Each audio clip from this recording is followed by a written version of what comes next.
Lanjutin lagi. Bentar ya. Nah, tadi ini ya, terakhir pada pemeriksaan SADT-nya paling khas itu terlihat gambaran Rolux ya. Rolux itu adalah gambaran eritrosit yang menggumpal dan membentuk seperti rantai ya. Gambarannya seperti ini. Kenapa bisa terjadi gambaran Rolux seperti ini? Karena salah satu fungsi dari sel plasma itu kan tadi kita bilang dapat memproduksi imunoglobulin ya. Nah, nanti rantai imunoglobulin itu sebenarnya dihasilkan dari globin ya. Di mana kalau kita ingat globin itu kan membentuk gambaran hemoglobin ya dari sel darah merah. Nah, kalau globinnya itu terganggu, nanti otomatis struktur eritrositnya bisa mengalami kelainan. Nah, kelainan yang terbentuk itu seperti ini. Ya. Terus berikutnya LED di sini sangat meningkat ya. Biasanya kalau LED kita lihat kan kalau di kasus-kasus mungkin cuma 20, 25 gitu ya. Di sini LED bisa sampai 50, 60 ya, itu karena meningkatnya Rolux ya. Terus berikutnya leukositnya bisa cenderung normal, meningkat atau menurun ya. Ini karena hasil dari leukosit atau sel plasma yang tidak normal. Trombositnya juga cenderung menurun karena tadi sama seperti leukemia, prinsipnya sel-sel keganasannya akan mendesak ya, sel-sel keganasannya akan mendesak sel-sel sekitarnya gitu. Cuman yang membedakan dengan leukemia yaitu pada sumsum tulangnya terlihat sel plasma ya. Jadi sel plasmanya itu akan meningkat lebih dari 10% dibanding sel-sel lainnya. Oke. Pemeriksaan tambahannya atau pemeriksaan kita bilangnya gold standarnya lah gitu ya, atau pemeriksaan terbaiknya bisa kita lakukan elektroforesis ya. Jadi elektroforesis itu kita ambil darah pasien, kita teteskan serumnya dengan harapan kita ingin melihat jenis protein apa yang meningkat pada elektroforesis tersebut ya. Jadi jenis protein yang meningkat itu ada yang namanya protein M ya. Protein M ini dia akan meningkat pada keadaan multiple myeloma, itu menandakan adanya ini nih, hipogammaglobulinemia ya, hipogammaglobulinemia. Ini menandakan bahwa produksi imunoglobulin dari sel B dan sel plasma itu sudah sangat terganggu. Tentunya jangan lupa tadi kita cek juga protein Benz-Jones ya dari pemeriksaan ginjalnya. Begitu. Oke. Ya, diagnosisnya ini triasnya jangan lupa nih ya. Dari multiple myeloma biasanya ada sel tulang atau sumsum tulangnya, sel plasmanya lebih dari 10% ya, plasmasitosis kita bilangnya istilahnya. Ada lesi tulang yang litik karena tadi dia sering menyerang tulang-tulang besar, dan terlihat protein M pada serum ini dari elektroforesis, atau protein Benz-Jones yang protein pada urin atau fungsi ginjal ya. Gitu. Untuk penatasannya ya cukup diberikan farmakologi, kortikosteroid, lain-lain sih nggak usah ya.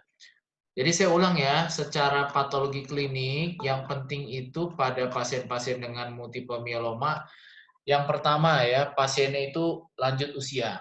Oke, ya, usia lanjut biasanya di atas 65 tahun, dia mirip seperti CLL, chronic lymphocytic leukemia. Oke. Terus yang kedua, secara SADT dia ada gambaran Rolux ya.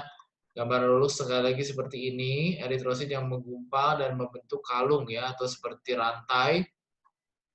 LED-nya sangat meningkat, bisa 50-60 mm per jam karena adanya pembentukan Rolux. Ditambah konfirmasi pemeriksaannya, sel plasma dalam sumsum tulangnya lebih dari sama dengan 10%. Disertai juga pada pemeriksaan kimia darahnya terdapat elektroforesis ya. Elektroforesisnya ada peningkatan protein M yang positif atau protein Benz-Jones positif pada urin ya. Secara gejala klinis yang paling menonjol itu nyeri di daerah tulang-tulang yang menopang berat badan, contohnya fraktur patologis pada vertebra atau panggul. Oke? Oke dong. Sip. Ada pertanyaan lagi nggak? Nggak ada dok. Nggak ada ya. DD-nya apa ya dok? Untuk diferensial diagnosisnya si leukemia nomor 1. Ya. Oh, leukemia. Yang CLL tadi tuh, di sini saya belum Oke. cantumin lagi ya. CLL itu diagnosis utama nomor 1, diagnosis bandingnya. Ya, cuman semua kelainan darah ini kita tidak bisa membedakan dari gejala klinisnya. Jadi yang paling cocok ya kita tetap lakukan pemeriksaan PK-nya urutannya tuh SADT, sumsum tulang, ya baru terakhir kalau ada indikasi pemeriksaan spesifik kayak tadi elektroforesis atau pemeriksaan urin gitu. Oke, Dok. Oke, sip. Ada pertanyaan lagi nggak? Kalau ITP waktu itu kan kita udah pernah bahas ya. Iya, Apa yang udah, Dok. Iya, enggak ya? Jadi enggak. kalau dari segi leukemia yang dicek sama apa?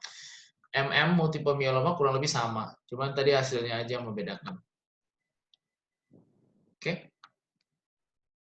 Ada yang mau tanya lagi nggak? Oke, Dok. Sip. Kalau nggak ada sih paling itu ya. Ada yang mau tambahin lagi mungkin? Tanyain? Nggak ada sih, Dok. Nggak ada ya? Ya sudah kalau Halo, begitu. Ya Don, kenapa ada, Don? bentar dok. Saya ada yang mau nanya. Boleh.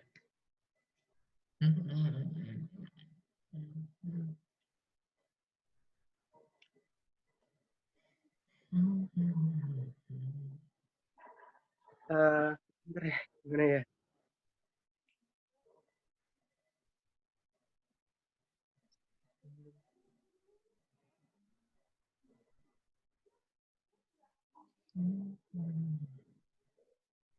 Kalau sel-sel seri granulosit itu yang sel-selnya itu biasa ya dok? Ya, sel-sel seri granulosit ya neutrofil, basofil, eosinofil gitu.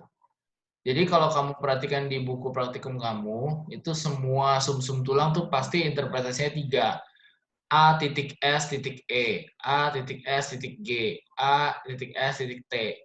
Itu karena menunjukkan misalnya A titik S titik E, aspirasi seri eritrosit. Oh, nanti eritrositnya gimana penjelasannya gitu loh.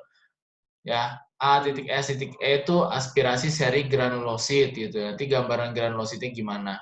Kalau kelainan-kelainan yang kita sebutkan, kayak misalnya leukemia dan multiple myeloma, pasti kelainannya di A titik S titik G, aspirasi seri granulosit gitu. Karena kan dia turunan dari mieloid.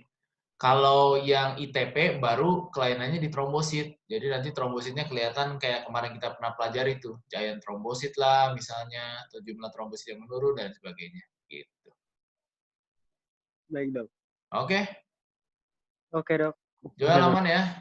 Aman, Dok. Oke, ya Aman. udah silahkan melanjutkan kegabutannya masing-masing. Dok, Ya, nanti ini bahan di email nanti sebentar lagi. Ya, ditayangin di YouTube. Dok. oh iya dong, ya seperti biasa. Oke dok. Sip. Dok, yang itu PPT sama Word-nya saya, Dok. Oh iya iya iya, ini sekarang Oh. saya emailin.